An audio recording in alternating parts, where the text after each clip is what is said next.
नहीं हुई। और मैं आपको बताना चाहूंगा, अगर आप चाहो तो मैं दर्शकों को बता दूं। हाँ बिल्कुल सर। कि चश्मा अगर किसी के लगा हुआ है तो उतार भी सकते हैं। अगर किसी के चश्मा लगा हुआ है तो उतर जाएगा। कैसे सर?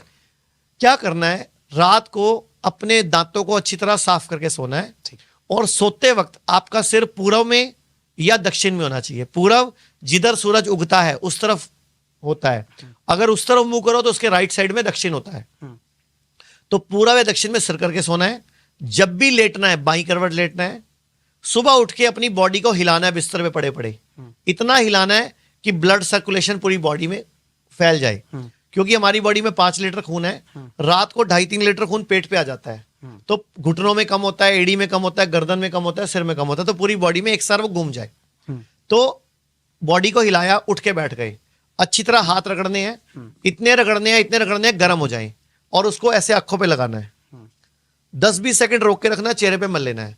अपनी लार लेनी है, अपनी सलाइवा लेनी है, अपनी लार लेनी है जो मुंह में रस बनता है।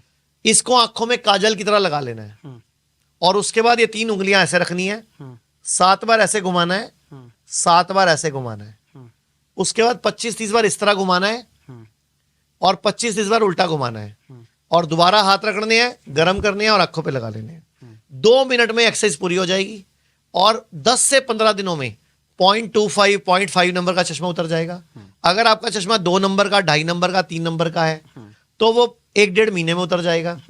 और अगर आप इससे भी जल्दी चश्मा उतारना चाहते हो तो अपने घर के आसपास कोई भी पंचकर्म आयुर्वेद का सेंटर ढूंढ लो। आयुर्वेद का पंचकर्म सेंटर, वहां पे अक्षय तर्पण नाम की एक थेरेपी होती है, अक्षय तर्पण, वो भी साथ में करवा लो तो चश्मा भी उतर जाएगा। आपको सफेद मोतिया, काला मोतिया, कैटरैक्ट, ग्लूकोमा, आंखों में कुकरे होना, दाने होना, पानी आना, लाल रहना, वो सब भी ठीक हो जाए। बहुत बढ़िया जानकारी आज आपने हमारे दर्शकों को दी है। चश्मे की समस्या बहुत ज्यादा थी। बिल्कुल। मैं मनीष जी आपसे पूछना चाहूंगा आचार्य जी कि जो बच्चे हैं जो स्टडी कर रहे हैं, जो जिनका सपना है कुछ बनना, यूपीएससी क्रैक करना, डॉक्टर बनना, इंजीनियर बनना, तो आचार्य जी वहां पर होता है क्या है कि बच्चों का जो मेमोरी है वो आज की डेट में बच्चे हमें बताते हैं सर, हमें याद करते हैं, हम भूल जाते हैं। तो वहां पर आप हमारे दर्शकों में कई सारे बच्चे भी हैं, बहुत सारे स्टूडेंट जो यूपीएससी लेवल की, इंजीनियर लेवल की और एमबीबीएस लेवल की तैयारी कर रहे हैं, तो इस मेमोरी को कैसे अपने आप को स्ट्रॉन्ग कर सकते हैं? 2 तरीके हैं। नंबर 1, मेमोरी को स्ट्रॉन्ग करना और जो भी पढ़ो वो याद रह जाए आपको। हाँ। और आपको एक ही बार पढ़ने में रट जाए, मतलब बार बार पढ़ना ना पड़े, एक बार पढ़ो तो आपको। मैं भी अपनी 10वीं क्लास का पूरे सहारनपुर डिस्ट्रिक्ट का टॉपर हूं। तो मतलब, और मेरे घर वाले हैरान थे कि ये पढ़ता भी नहीं है, ये टॉप पता नहीं कैसे कर जाता है। जबकि मैं सीरियल देखा करता था उस टाइम, दादी माँ जागी और विक्रम बेताल, इस तरह के सीरियल आया करते थे। तो 10th क्लास में पूरा डिस्ट्रिक्ट टॉप हुआ था। मुझे 2 साल तक स्कॉलरशिप भी मिली थी उसके बाद, गवर्नमेंट ऑफ जो डिस्ट्रिक्ट कलेक्टर होते हैं ना उनकी तरफ से। सर मैं यहाँ पे पूछना चाहूंगा, आपका जो स्कूल का जो दौर था, क्या आपकी स्कूल और कॉलेज के दिनों में आपकी पर्सनालिटी बिल्कुल अलग थी और स्टूडेंट से, या फिर मतलब कैसी थी? मैं पूरे क्लास में सबसे सुकड़ा बच्चा था, सबसे कमजोर बच्चा था, सांवला रंग था और बिल्कुल मेरा वजन ग्रेजुएशन करने तक भी 39 kg था, मतलब बिल्कुल दुबला पतला। तो वो तो याद ही मत कराओ दिन में। तो मैं आपको मेमोरी के लिए बताने लगा था। तो जितने भी लोग आईएएस बनना चाहते हैं या कोई कंपटीशन क्रैक करना चाहते हैं, तो एक चीज सुनो ध्यान से।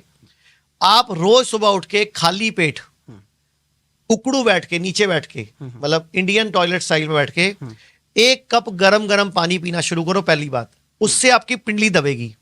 आप सबने कहावत सुनी है, अकल पैरों में होती है, अकल घुटनों में होती है, कई बोलते हैं अकल एड़ी में होती है, कोई बोलता है लंबे आदमी की होती है, कोई बोलता है फौजियों की होती है। तो क्यों बोलते हैं? हमारी पिंडली सेकंड हार्ट है। हमारे ब्रेन में कितना खून रहता है एक टाइम पे, कुछ आइडिया? आप बताइए सर। 150 ग्राम, 170 ml। और मेरी एक पिंडली में 250 ग्राम खून रहता है। तो दोनों पिंडली में कितना हो गया? 500 ग्राम। यानी कि सिर के मुकाबले 3 गुना खून कहां पड़ा है? पिंडली में। और अकल क्या है मेरी? पैरों में। पुरजों ने सिखाया हमें। हाँ। कहावत में, बहाने में। तो जैसे आप उकड़ू बैठोगे या वज्रासन में बैठोगे, आपकी पिंडली दबेगी, वो सारा ब्लड आपके यूज आएगा। नंबर 1। नंबर 2, आपने 15 दिन में एक बार शिरोधारा करानी है, शिरोधारा। आयुर्वेद में पंचकर्म के अंदर शिरोधारा एक टेक्निक होती है। आपको लेटने के बाद सिर पे तेल गिराया जाता है, बहुत सस्ती थेरेपी है। 15 दिन में एक बार वो करा लेना, एक बार 2-3 बार करा लो, फिर 15 दिन में एक बार करा लेना। मैं कहता हूं इतनी तगड़ी आपकी मेमोरी हो जाएगी, आप एक बार चीज सुन लोगे ना, एक बार चीज देख लोगे ना, आपको याद हो जाएगी। बहुत बढ़िया। क्योंकि दिमाग में जो रसायन है, डोपामिन, ऑक्सीटोसिन, सेरोटोनिन और एंडोर्फिन, ये चारों एक लय में आ जाएंगे, ये चारों बैलेंस हो जाएंगे। इसका नाम फुल फॉर्म भी डोज बनता है, DOSC। D for dopamine, O for oxytocin, S for serotonin, E for endorphin. तो एक और काम करना है, नंगे पांव घास पे घूमना है।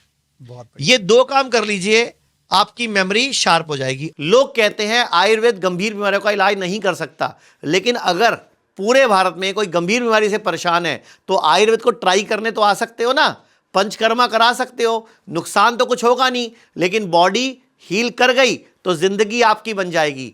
और सभी प्रकार के हेल्थ इंश्योरेंस हमारे 120 सेंटरों पर चलते हैं।